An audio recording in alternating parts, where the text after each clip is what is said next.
California，Welcome back！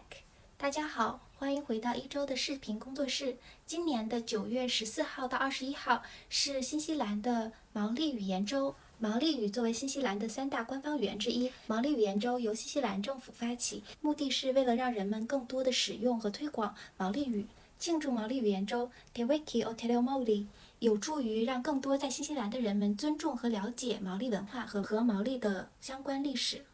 毛利语言周鼓励各个社区和组织的参与。现如今，毛利语在新西兰的各个公共场所以及日常生活中广泛使用。作为新西兰多元文化社区的一部分，大家可以通过参加毛利语言周的种种活动，来更好地融入新西兰本地的生活。毛利语言周不仅仅只是对毛利语言和文化的庆祝，也是新西兰社会多样性和包容性的体现。作为一名在新西兰生活的华人，对我而言，参加毛利语周的活动是对新西兰本地文化进行更深一步了解的宝贵机会。希望大家可以通过今年的毛利语言周，对毛利文化有了更深一步的了解。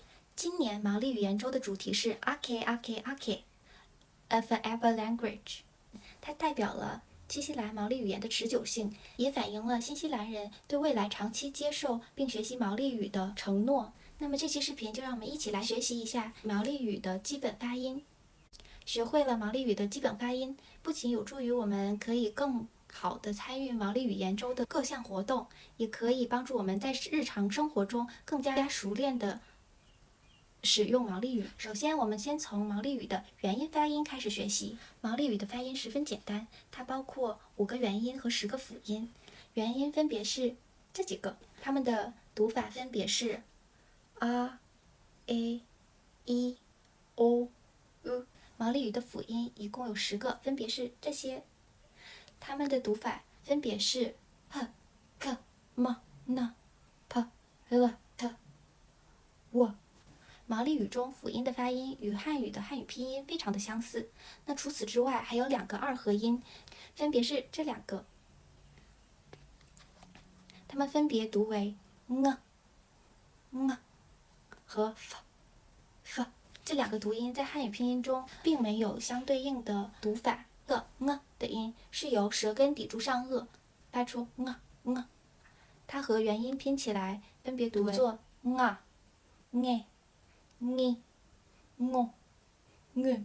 相较之下呢，这个音会比较简单一点，有点像我们汉语拼音中 f 的发音，但是它的发音时没有 f 那么重，会相较轻一些，叫 f。发音时，比如说家庭、家族这个词 farner。以上就是所有的毛利语元音和辅音啦。那有时候我们经常会在一个句子或单词中发现元音的头顶上加了一个横杠，就像这样，这些横杠就表示元音发音的时候要延长。比如说字母 a， 如果它的头上加了一个横杠，那么就读作啊。在认识了所有的毛利语例字母以后，大家在阅读毛利语的过程中，基本上都可以拼出它的读法，是不是很简单呢？那我们这期视频就到这里了，希望大家在接下来的毛利语言周都有所收获。那我们下期见，卡基切亚呢？